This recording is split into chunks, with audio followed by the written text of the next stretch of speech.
Sunitha Williams గతేడాది జూలైలో space స్టేషన్లోకి వెళ్ళినటువంటి భారత సంతతికి చెందినటువంటి ఈమె మనకు గత 8 నెలల నుంచి కూడా అంతరిక్ష కేంద్రంలోనే ఉండిపోవడం జరిగింది.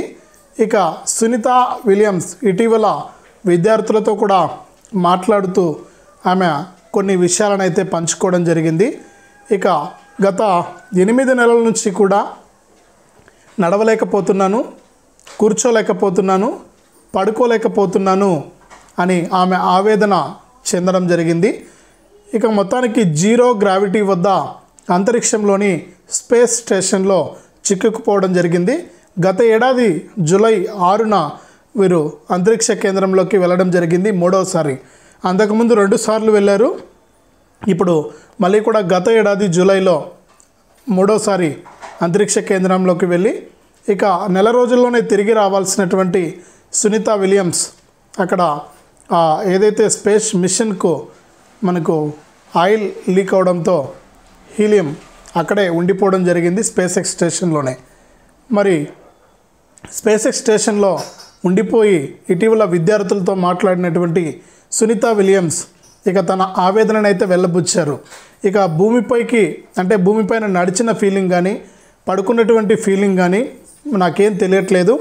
జీరో గ్రావిటీ వద్ద కేవలం మనకు గాలిలో తేలుతూ ఉన్నాను అంతే అనేసి ఆమె చెప్పడం జరిగింది. ఇక నెల రోజుల్లోనే తిరిగి రావాల్సినటువంటి సునీత విలియమ్స్ గారు ముందు చెప్పుకున్నట్లు ఆ కారణం చేత మనకి ఇక్కడే స్పేస్ కేంద్రంలోనే ఉండిపోవడం జరిగింది. ఇక ఇటీవల అమెరికా అధ్యక్షుడిగా బాధ్యతలు చేపట్టినటువంటి డొనాల్డ్ ట్రంప్ గారు ఎవరైతే మనకు స్పేస్ ఎక్స్ అధినేత ఎలాన్ మస్క్ ఉన్నారో ఎలాన్ మస్క్ గారిని ఆదేశించడం జరిగింది. ఎలాగైనా కూడా కొన్ని రోజుల్లోనే సునీత విలియమ్స్ను ఇక్కడ భూమిపైకి తీసుకురావాలని కూడా ట్రంప్ గారు ఆదేశాలు అయితే జారీ చేశారు. మరి ఇప్పటి వరకు కూడా దాదాపు 8 నెలల నుంచి కూడా స్పేస్ ఎక్స్లోనే అంటే స్పేస్ స్టేషన్లోనే అంతరిక్ష కేంద్రంలోనే ఉండిపోయినటువంటి సునీత విలియమ్స్ గారిని క్షేమంగా భూమిపైకి తీసుకొస్తారా లేదా అనేది కూడా మనందరం చూడాల్సి ఉంటుంది.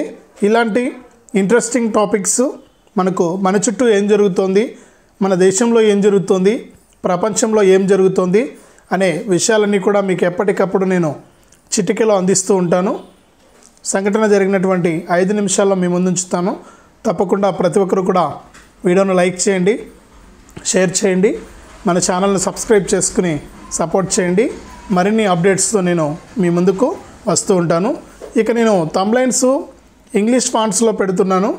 ఒకవేళ అలా వద్దు తెలుగులో పెడితే బాగుంటుంది, మేము చూస్తామనే వాళ్ళు ఎవరైనా ఉంటే ఒక చిన్న సజెషన్ ఇవ్వండి. ఎందుకంటే నేను ఇంగ్లీష్ ఫాంట్స్ తెలుగు మాటలనే ఇంగ్లీష్లో రాస్తున్నాను థంబ్లైన్లో. అది ఒకవేళ నచ్చకపోతే మీరు తెలుగులోనే పెడితే ఇంకా కొంతమంది మేము చూడడానికి వీలవుతుంది అనుకుంటే మీరు ఖచ్చితంగా కామెంట్ చేయండి. నేను ఇక్కడ మీకు అదేవిధంగా నేను ఫాలో అయ్యి మీకోసం నేను మరింత ఎక్కువగా కష్టపడతాను, మరింత ఎక్కువగా పని చేస్తాను. తప్పకుండా లైక్ చేసి షేర్ చేసి సబ్స్క్రైబ్ చేసుకోండి. జై హింద్.